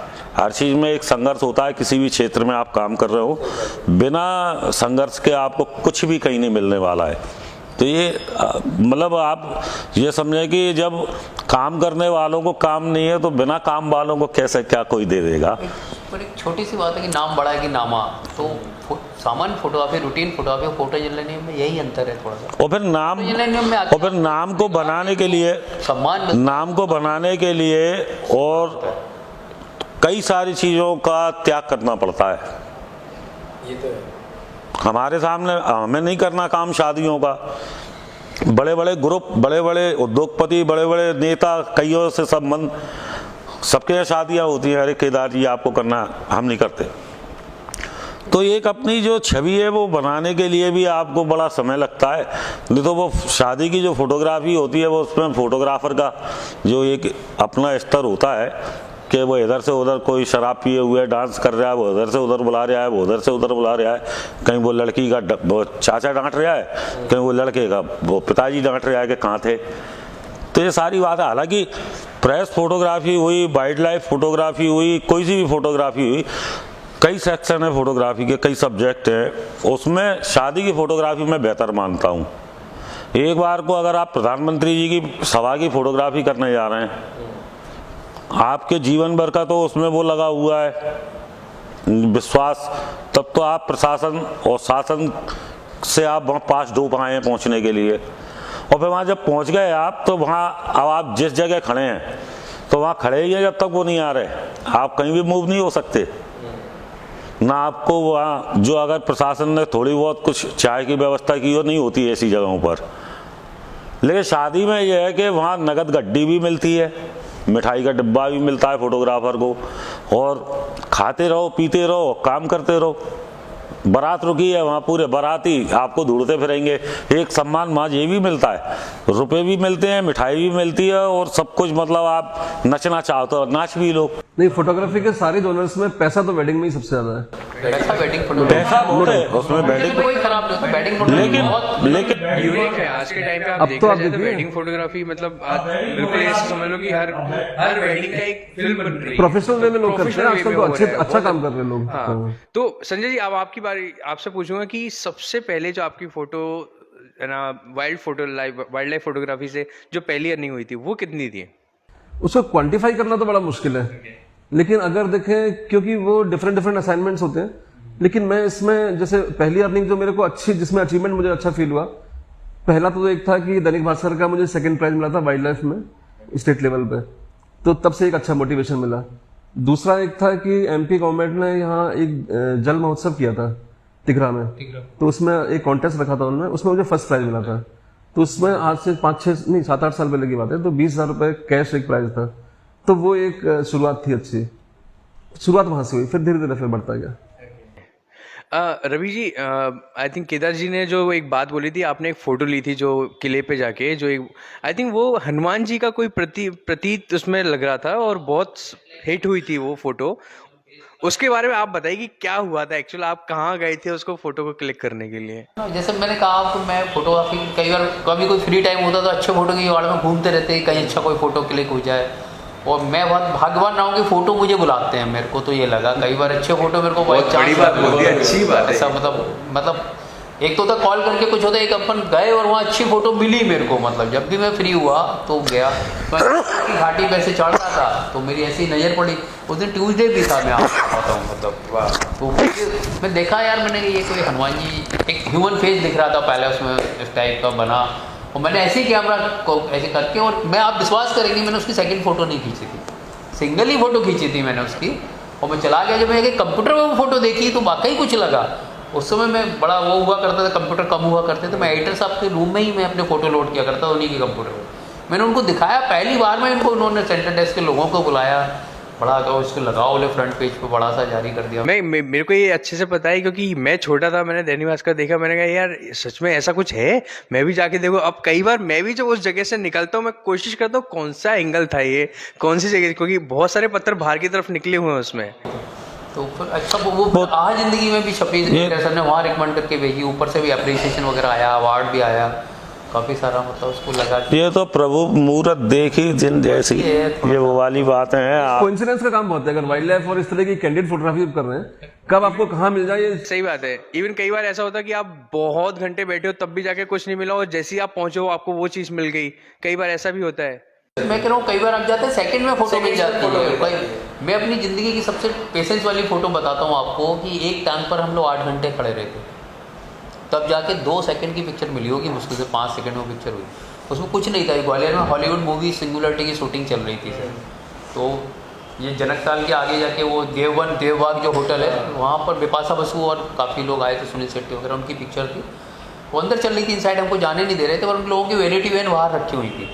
इतना हमको मालूम था कि वैनिटी वैन से तैयार होकर बिपाशा बसु निकलेगी और इस कार में बैठ कर जाएगी, नीचे कार लगी हुई थी, और कब जाएगी ये कोई टाइमिंग ना, कोई यूनिट वाले हमको बता रहे थे। हम लोग एक छत पर बैठे हुए इंतजार कर रहे हैं कि कब ये बेंच से निकलेगी, हम बेंच का गेट फोकस किए, वो बैठे हुए 8 घंटे खड़े रहे थे सर हम लोग, और उसको मुश्किल से 3 सेकंड लगे होंगे। उसके बाद उसके गार्ड ने छतरी खोल के उसके फेस पे लगा दी, उतनी देर में हमने वो फोटो क्लिक की सर उसकी, और वो एक फ़ोटो लाकर वो छपी बिपाशा बसु की, उसको जाकर वो, तो उनका भी अपना रहता है कि सीक्रेट रखना है, और हमारा भी अच्छा रहता है। और हम तो जानते साहब हमको तो ये सिखाया गया था कि फोटो जर्नलिज्म के तमाम सारे रूल होते हैं, पत्रकारिता के बहुत सारे नियम होते हैं, उसमें पहला नियम यही है कि कोई नियम नहीं होता। हाँ, ये तो है नियम, सही बात है कि नहीं, सारे नियम तोड़ना ही, मतलब जो भी होगी पहला नियम यही, हमारे एडिटर ने, सीनियर एडिटर ने हमको बता दिया। किंतु परंतु खूब होता है, हम भी आते बहाने, ऐसा तो उसने नहीं दिया, ये नहीं करने दिया, धक्का नहीं करने दिया। आज की तारीख में धक्के खाओगे तो सीख जाओगे, फोटो जर्नलिज्म तो धक्के से ही आता है। आप जाइए फील्ड में, अपनी जगह बनाइए, VIP। हम भी पहले भी हम भी जाते डरते, इतनी भीड़ में कैसे पहुंच जाते होंगे लोग मंच के पास, डाइस के, आता है अब तो बड़े कॉन्फिडेंस से जाते हैं, आराम से जाके और खड़े हो जाते हैं कि लगे। सब लोग जानते भी हैं, सारे वो एकदम से तो कोई जानता है, उसमें आप सर खपाना पड़ता है। हम लोगों की अच्छी बात है, फोटोग्राफी वैसे बेसिकली देखा जाए तो 90% लोग हॉबी के लिए फोटोग्राफी करते हैं, प्रोफेशन के लिए फोटोग्राफी कोई नहीं करता। 5% के लोग होंगे जो प्रोफेशन में कन्वर्ट कर पाएंगे, और भी कमी होंगे, 5% बहुत। पर आज इस देश में कम से कम 99% आदमी हॉबी के लिए काम कर रहा है, जितने फोटोग्राफर को। अब जहाँ तक आप तीनों की बात है, आपने इस चीज़ को जो एक पैशन था, जो हॉबी थी, उसको ही तो वो हमारा प्रोफेशन बन गया, ये हम लोगों के लिए अच्छी बात, प्रोफेशन बना लिया। और उसी में आप सब उन भाग्यशाली में हम भी हैं कि वही हॉबी हमारी आज प्रोफेशन में कहा यही जाता है कि लोग जानते हैं, अगर अपने पैशन को आप प्रोफेशन बना लें तो आप सक्सेसफुल ज़्यादा हो सकते हैं। सबसे इसलिए वो डबल एनर्जी हमको जो लगी, डबल इंजन की सरकार हमारी, की वो हमारी हॉबी भी थी और पेट की रोटी भी वही बनी, तो दोनों के लिए मेहनत, इसलिए थोड़ा सा ईश्वर ने भी उधर हमको पुश किया जाके कि इधर आप सब सक्सेस। मतलब कहते हैं कि आप चलते रहो, वो भी अब थोड़ा सा आपको पुश करता रहे कि हाँ भाई सही जा रहा है, तू चलता रहे बस। तो अब आप सभी लोगों से आपके एक एक किस्से जो बहुत बड़े हों आपकी लाइफ के और हमेशा मेमोरेबल रहे हैं आपकी लाइफ में, तो वो कौन कौन से? पहले तो आप ही से शुरुआत करते हैं सर। देखिए 92 में अयोध्या का जो मामला हुआ था, पूरा विश्व का वहाँ पर फोटोग्राफर और पत्रकार थे। उसमें मैं तो एक छोटा सा फोटोग्राफर था, तब मेरा नया ही नया समय था, और उस वक्त एक किस्मत से तस्वीर निकली जो मतलब सुप्रीम कोर्ट में इस मामले की प्रमुख गवाह बनी बतौर सबूत। और भी कुछ तस्वीरें अयोध्या की थीं जो CBI ने और अयोध्या लिबरल जो कमीशन था उन सब ने मेरे को गवाह उसमें बनाया था। मैं आपको एक ऐसी बात बताता हूँ कि ये तकनीकी बात है। लखनऊ में मेरे को एक क्लासिकल डांस के जो लखनऊ घराना है उसके आयोजन में मेरे को बतौर फोटोग्राफी के लिए बुलाया, और वहाँ मेरी एग्जीबिशन भी थी। तो वो 16 एग्जीबिशन थी, जो आर्टिस्ट का जो वहाँ परफॉर्मेंस था तो वो उनके ऊपर एग्जीबिशन भी थी, और वो बिरजू महाराज जी के परिवार से है मामला। वो बिरजू महाराज जी के वो चीफ गेस्ट थे उस कार्यक्रम के, बिरजू महाराज जी। कुमुदनी लाखिया जी भी थी, उसमें कई सारे नृत्याचार्य थे। तो लखनऊ के उस सभागार में मेरा जो कैमरा था वो गिर गया, और प्रोग्राम शुरू होने से पहले गिर गया। तो उसका जो लेंस था वो जाम हो गया। अब आप कैसे फोटोग्राफी करोगे? तो मैं बड़ी दिक्कत में, अब उसमें थोड़ा सा आउट दिख रहा था। अब आना आए तो हैं ही, अब उसमें फ़ोटो हम नहीं खींच पाए, तो ये एक बड़ी समस्या थी। लेकिन जो उस पर जो डांसर्स के ऊपर जो उनका ग्रुप था उसके ऊपर जो लाइट्स डल रही थी, तो पीछे वाइट कलर का वो था बैकड्रॉप, तो उस पर शैडो बन रहा था। तो वो जितनी भी उनकी परफॉर्मेंस थी वो शैडो बन के पीछे वो पर्दे पे ब्लैक एंड वाइट दिख रहा था बस। तो मैंने उसको अवॉइड करके कैरेक्टर को मैं पीछे उसका बस वही शूट करता रहा। पहले जब मैंने वो तस्वीरें उनको दी, अच्छा वो भी उन्हें मालूम था कि ये नॉर्मल फ़ोटो तो कोई भी कर देगा ये वो, और उन्होंने बुलाया भी हमको इसलिए कि आप कुछ अलग कर देना, इसीलिए हमको कोई ने बुलाया है। वो हमको इतना अफोर्ड कर रहा है, ट्रेन का दे रहा है, AC का दे रहा है, वहाँ AC रूम दे रहे हैं, कार दे रहे हैं, इज्जत कर रहे हैं, सम्मान कर रहे हैं। अब उसके बावजूद ठीक है, वो एक बात थी, घटना थी, कैमरा गिर गया, हम कह भी सकते थे कि भाई कैमरा गिर गया है, हमारी तबीयत ख़राब हो गई, लेकिन एक चैलेंज भी था। तो हमने चलो ऐसी परिस्थिति में काम करें। तो वो तस्वीरें इतनी हिट हुई कि वो ऐसा कंपटीशन वो लखनऊ के घरानों में मचा कि वो वेबसाइट पे जिसका देखो वो शैडो फोटोग्राफी पे आ गया वहाँ। तो कभी कभी तकनीकी रूप से ऐसी दिक्कतें आ जाती हैं जिसका फेस भी भगवान करा देता है और अपोजिट को भी पॉजिटिव बना देता है। तो ये ऐसे ऐसे किस्से जीवन में आए हैं और अभी भी कुछ ना कुछ होता ही रहता है। फोटोग्राफी का तो अनंत संसार है, उसमें तो जितने किस्से हैं वो हर फोटो एक किस्सा है। संजय जी, आपका कोई किस्सा एक वाइल्ड लाइफ फोटोग्राफी से? वाइल्ड लाइफ है मेरे कुछ, क्योंकि वाइल्ड लाइफ है तो थोड़ा एडवेंचरस तो होते ही हैं, कहीं ना कहीं आप कुछ लोगों को फेस करते ही रहते हैं। तो एक दो बार ऐसा घटनाएं कुछ हुई, थोड़ा सा उसमें रिस्क भी था और एडवेंचर तो था ही। मेमोरेबल सबसे ज्यादा मेमोरेबल हमारा रहा कॉर्बेट में, हम लोग गए थे फोटोग्राफी करने। तो वहाँ ओपन जिप्सीज होती हैं, आपको मालूम है, देखे आपने। तो उसमें क्या हुआ कि हम लोग, क्योंकि जहाँ भी टाइगर का मूवमेंट होता है तो गाड़ी एकदम बंद करके ताकि आवाज़ ना हो, और आवाज़ के साथ वाइब्रेशन भी नहीं चाहिए हमें कैमरे में, क्योंकि गाड़ी स्टार्ट होगी तो हल्का सा इंजन का वाइब्रेशन आता है तो फोटो उतना अच्छा नहीं आ पाता।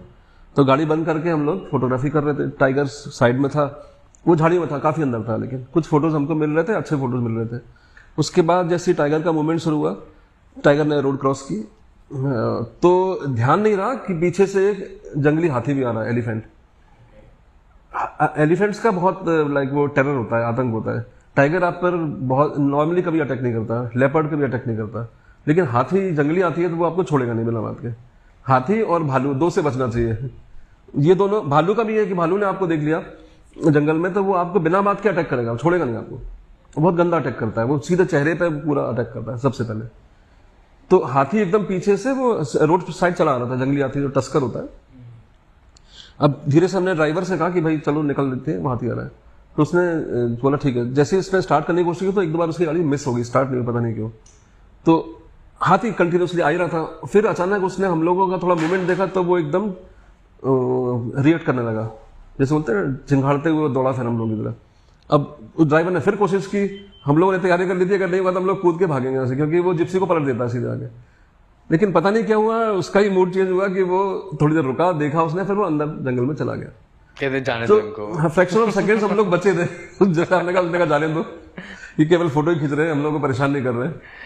उनका भी पता है कि हालांकि संजय जी जिस सब्जेक्ट पे फोटोग्राफी करते हैं, मैं आपको एक बात बताऊं, आप मेरे को ये बताइए कि हम हाथी बड़ा है या चिड़िया बड़ी है, आप दोनों में से किसको बड़ा? देखो सब्जेक्ट अगर बात करें तो दोनों फोटोग्राफी में उतनी बड़े दिखते हैं, लेकिन अब आप इसको ये देखिए कि वो ही जो हाथी जमीन पे बहुत बड़ा है, कई कुंटल का है, और चिड़िया जो बैठी है वो मतलब कई ग्राम की नहीं, कुछ ग्राम की होती है। लेकिन जब वो चिड़िया अपनी हाइट पे होती है ना, तो उस हाथी को, वो हाथी भी चींटी जैसा दिखता है उस चिड़िया को। तो इसलिए उसकी दृष्टि हवा में उड़ के जब कितना काम करती है कि हाथी उसको चींटी दिखने लगता है। तो चिड़िया को छोटा नहीं समझना है। चिड़िया मैंने ऐसी ऐसी देखी है कि वो सांप कितना ही बड़ा हो, कितना ही फन वाला हो, नहीं, वो उठा के भी ले जाती हैं। उसमें कई चिड़ियों की प्रजाति वो पीछे से उसके फन पर चोंचे मारती हैं। इनकी चोंचे सुई जैसी, सूजे जैसी, भाले और वैसा काम करती हैं, इनसे बड़े बड़े जानवर घबराते हैं। और ये बड़ा टिपिकल काम है वाइल्ड लाइफ का, इसका पेशेंस का काम है। और संजय जी तो बहुत अच्छा मेमोरेबल काम कर रहे हैं। एक एक्सपीरियंस और मैं शेयर करना चाहूँगा कि पीलीभीत के पास में दुधवा टाइगर रिजर्व है। तो वहाँ जब ये नोटिफाई हुआ था पहली बार, आज से 10 साल पहले की बात है, तो उन लोगों ने हम लोगों को बुलाया था वहाँ बर्ड काउंट करने के लिए, बर्ड स्पीसीज काउंट, उनको एक डेटा तैयार करना था। तो हम 6-7 लोग थे कुल। तो हम लोग बर्ड स्पीसीज काउंट में नॉर्मली क्या होता है कि वैसे तो आप जिप्सी में घूमेंगे, लेकिन वहाँ फिर पैदल मूव करना पड़ता है। तो पीलीभीत में आप देखेंगे, दुधवा में देखेंगे तो वहाँ 10-10 फुट ऊंची घास होती है, सूखी घास। टाइगर उसी में मूव करता है, उसी में रहता है। तो हमको पैदल, कच्चा रास्ता था, जंगल का जो रास्ता था उसमें हम लोग जा रहे थे। आगे एक गार्ड था, फॉरेस्ट गार्ड, पीछे एक गार्ड था, दोनों के हाथ में, एक के हाथ में कुल्हाड़ी थी, एक के हाथ में डंडा था। बस हम 3 लोग थे, कैमरा लेके हम लोग मूव कर रहे थे। फिर बाद में जैसे ही हुआ तो थोड़ा सा मूवमेंट, गार्ड ने बोला कि सर साइड में आप थोड़ा सा, चिंता मत करो, कुछ नहीं होगा, लेकिन साइड में है टाइगर। और घास में टाइगर भी हमारे साथ थोड़ा सा उसने मूव किया, उसकी आवाज़ भी आ रही थी, लेकिन टचवुड कुछ नहीं हुआ, हम लोग निकल आए सीधे वहाँ से। लेकिन एडवेंचरस एक्सपीरियंस तो था, मतलब हार्डली 10 फुट दूर टाइगर हमारे से, जंगल का टाइगर, घने जंगल का। रवि जी, आपका कोई अच्छा किस्सा, जो वैसे तो बहुत सारे किस्से हैं, आप तीनों के बहुत सारे किस्से हैं, मैं तो कुछ एक मेमोरेबल जो हमेशा याद रहने वाला चीज है, कोई एक ऐसा किस्सा?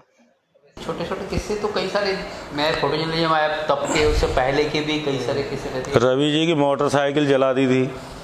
वो जहाँ एक कुछ संघर्ष हुआ था। हाँ, आई थिंक कुछ साल पहले की बात हाँ, है। वो हुआ था, वो कुछ आरक्षण वाला आंदोलन था शायद। हाँ, वो जो भी था, तो उसमें भीड़ का अटैक इतना था कि वो कई फोटोग्राफर्स को मारा भी था, उसमें उनके काफ़ी इक्विपमेंट तोड़े भी थे और गाड़ियाँ जला दी थी, फोटोग्राफर अपनी जान बचा के भागे थे।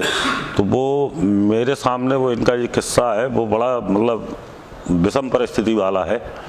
सर के मुख से सुनना चाहेंगे हम, क्या और भी कोई अगर कोई किस्सा है फनी हो और भी अच्छा है वैसे है तो कोई भी दिक्कत नहीं। पहले मैं आपको एक जनरल, जैसे मैंने बताया कि फोटो जर्नलिस्ट जो होता है सभी तरह का उसको फोटोग्राफी का मौका पड़ता है। देखिए वो परफेक्ट नहीं होता, पर अलग बात है, वो स्पोर्ट्स फोटोग्राफी भी करेगा, मौका पड़ेगा तो वाइल्ड लाइफ भी करनी पड़ जाती है उसको, छोटी मोटी, बहुत ज़्यादा नहीं करेगा, वो करेगा, आपको घटनात्मक करेगा, पॉलिटिकल करेगा। तो मैं फोटो जर्नलिस्ट से पहले, मैं जिंदगी सोनी कमल सिंह बाग में रहता हूँ और अटल जी का घर मेरे से 4-5 घर छोड़कर ही है वहीं पड़ोस में। अटल जी वहाँ आते रहते थे कई बार, तो मेरा बड़ा भाग्यशाली हूँ कि उन जैसे महान देवता पर उसको देखने का अपने को यार कवर, और चूंकि बगल में ही रहते थे तो अटल जी आ रहे हैं तो अपन भी अपना कैमरा लेकर पहुँच जाते थे कई बार। तो वो आए थे, ऐसे ही नाश्ता चल रहा था, मैंने उनका फ़ोटो खींचने के लिए जैसे 1-2 फ़ोटो खींचे तो उनको पहला टूर एकदम, अरे भाई इसमें कुछ फिल्म है या यूँ ही चमका रहे हो, जो अटल जी का स्टाइल रहता है वैसे उन्होंने मेरे को बोला।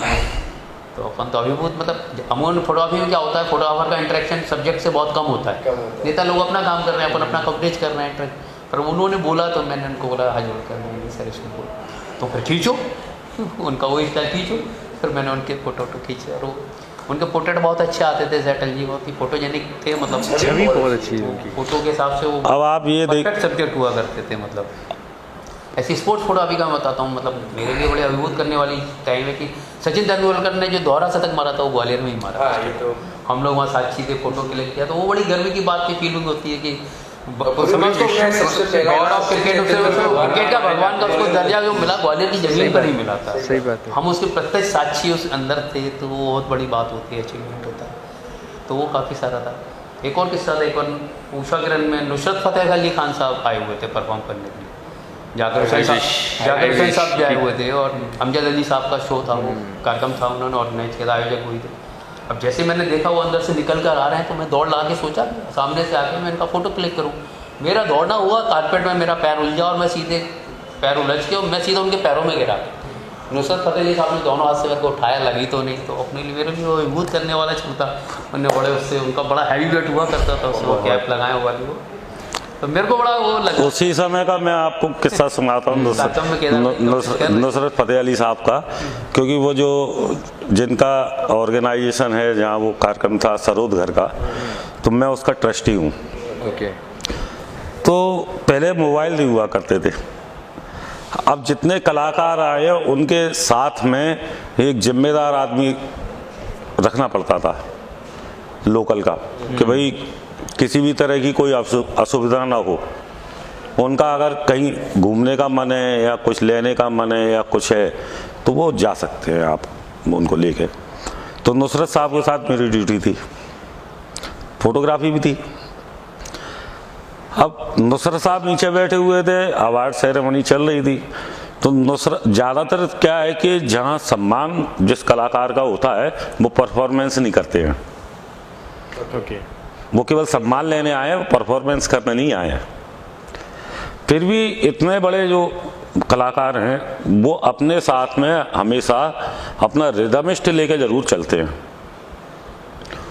तो उनके साथ में दिलदार जो खान है, जो तबले वाले, वर्ल्ड के बड़े तबले के दिलदार हुसैन साहब हैं, बड़े जाने माने, तो वो बैठे हुए थे और उनके परिवार के भी थे। तो इतने में उस्ताद जी ने कहा कि हम भी गाएंगे। तो अब ये सूचना लेके मैं खान साहब के पास गया।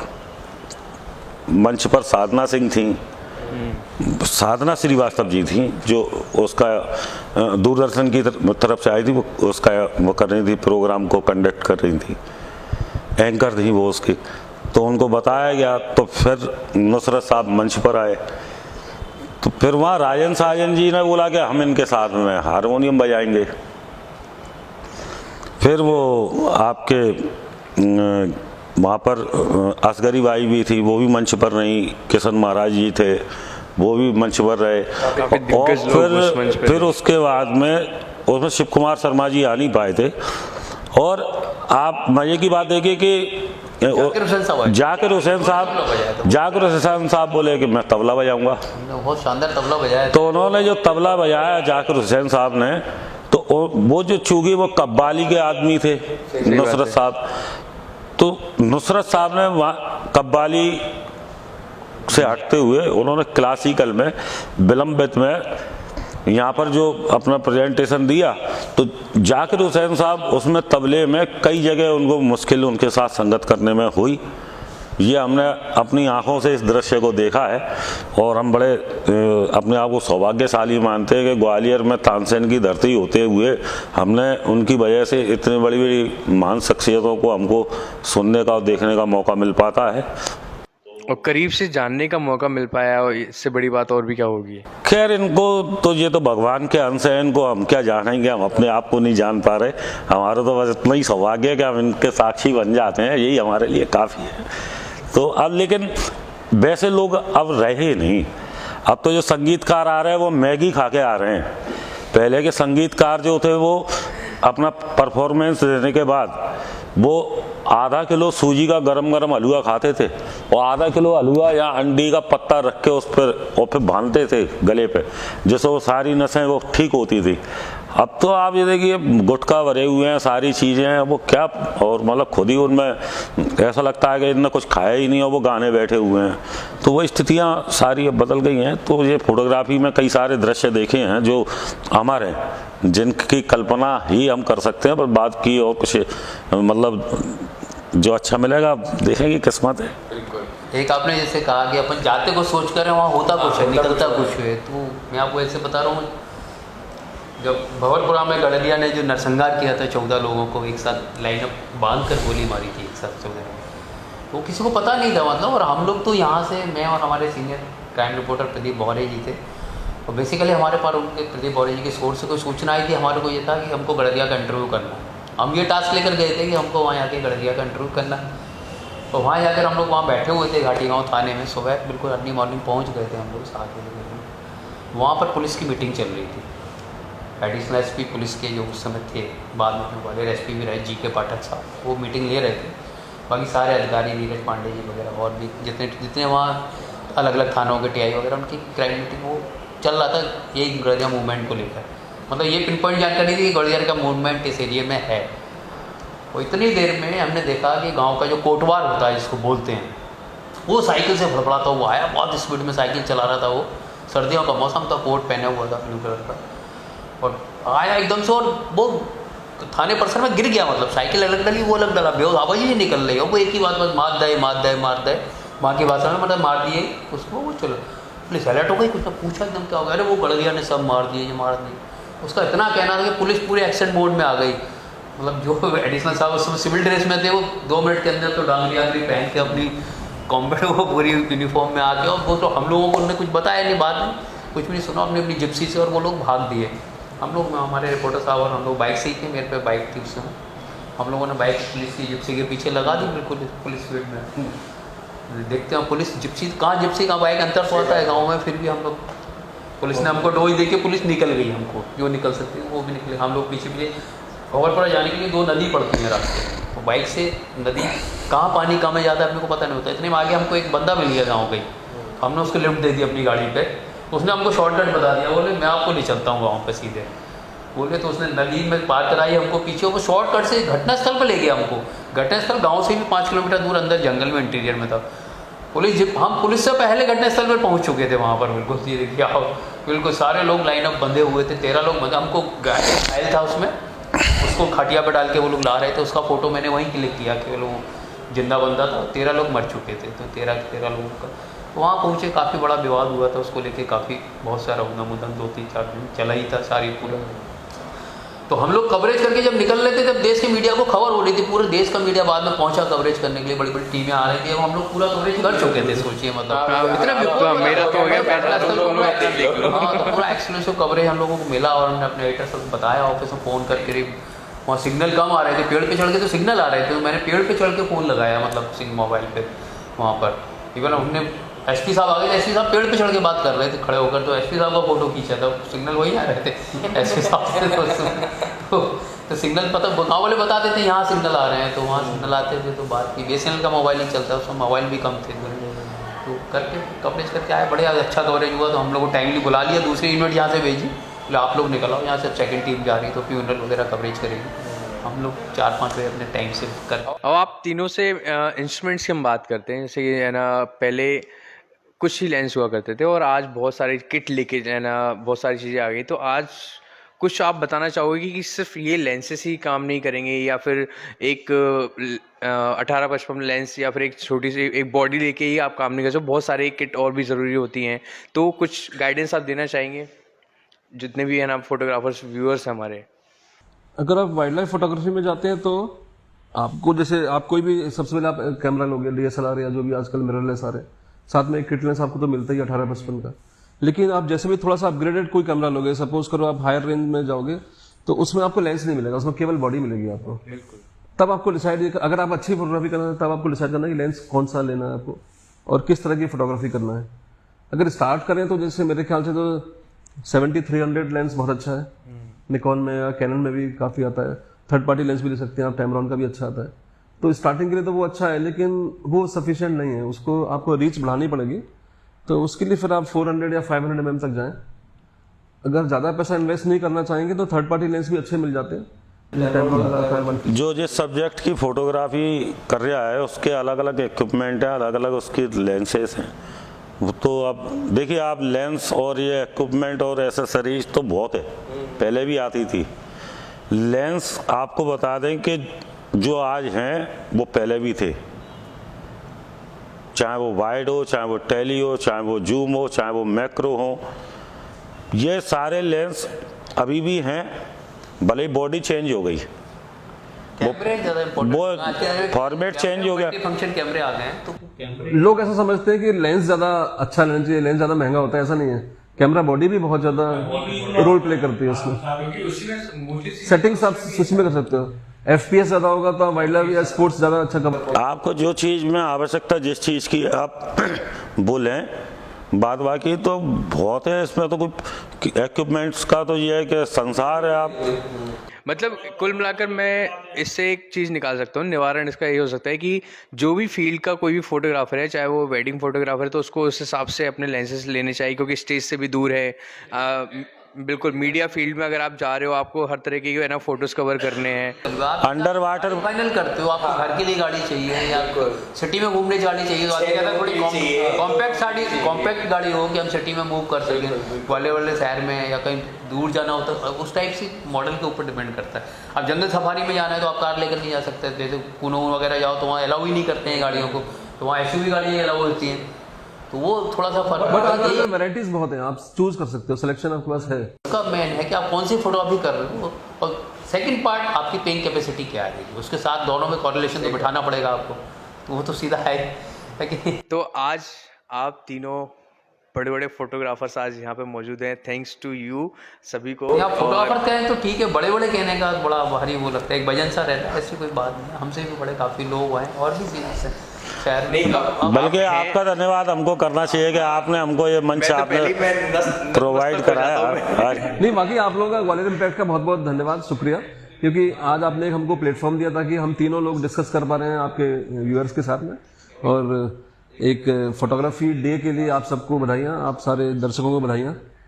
वर्ल्ड फोटोग्राफी डे पे आप लोग भी प्लीज कुछ अच्छा सा एक मैसेज सब लोगों को, जितने भी फोटोग्राफर्स उन लोगों को प्लीज, और हमको तो है ही है। सबसे पहले तो ग्वालियर इम्पैक्ट की टीम को धन्यवाद कि उन्होंने सब्जेक्ट को फोटोग्राफी को इतनी गंभीरता से लिया और समझा इस लाइक कि ये कोई गंभीर विषय है, तो एक्चुअली विषय है बहुत बड़ा टॉपिक। अब ये है कि आज मतलब फोटोग्राफरों का एक हमारे यहाँ कहावत है कि नाइन अपने पैर कभी नहीं धोती, और उससे भी कठिन है कि नाइन किसी नाइन के पैर धोए। जर्नलिज्म में एक टाइम ऐसा था कि फोटोग्राफी डे को भूल ही जाए, कभी अखबारों में भी कोई कवरेज नहीं होता था, आप होने लगा है, पहले कुछ भी नहीं होता था, तो पुराने अखबार निकलेंगे तो 19 अगस्त की कवरेज कोई नहीं मिलेगा। तो ये एक कहावत है, कुछ होता नहीं था, मतलब हमारे यहाँ के नाइन कभी अपने पैर नहीं धोती, और उससे भी टिपिकल है कि नाइन कभी दूसरी नाइन के पैर नहीं धोती। लेकिन आज हम देख रहे हैं कि यहाँ फोटोग्राफर की तस्वीर है, आज फोटोग्राफर ले रहे हैं और ग्वालियर इम्पैक्ट के बैनर के तले आज हमको आपने बुलाया, हम इसके लिए आपका बहुत बहुत, और आप जो सभी श्रोता और जो भी दर्शक आप इसको देख रहे हैं उन सबको फोटोग्राफी दे। नहीं तो ये तो हम लोगों के लिए बहुत बड़ी बात है कि आप तीनों महानुभाव आज हमारे शो पे हैं, और ग्वालियर के सभी लोगों को, जितने भी नए फोटोग्राफर्स हैं, उन लोगों को इस वीडियो के माध्यम से बहुत कुछ सीखने को मिलेगा। आपको बड़े बड़े फोटोग्राफर्स के एक्सपीरियंसेस सुनने को मिलेंगे। और अगर आप इन लोगों से डायरेक्ट भी मिलना चाहते हो, बात करना चाहते हो, तो आप लोग इनसे डायरेक्ट संपर्क कर सकते हो, और कोई दिक्कत नहीं है। हम लोग ठीक है, किसी को अगर मिलना है तो प्लीज़ आप बता सकते हैं। इंस्टाग्राम, फेसबुक आईडी पे, फेसबुक पे आपको लोगों को मिल जाएंगे, आप वहाँ डायरेक्ट जाके इन लोगों से बात कर सकते हो। और आप सभी को सर तीनों महानुभावों की तरफ से और मेरी तरफ से वर्ल्ड फोटोग्राफी डे की बहुत बहुत बधाइयाँ। जितने भी फोटोग्राफर्स हैं, एंजॉय करो और क्लिक करते रहो, यही बस मैं बोलना चाहूँगा, बस और क्या बोलूँ बस मैं, है ना। Thank you so much. देखते रहिए ग्वालियर इम्पैक्ट। मैं हूँ अभी वर्मा। नमस्कार, धन्यवाद।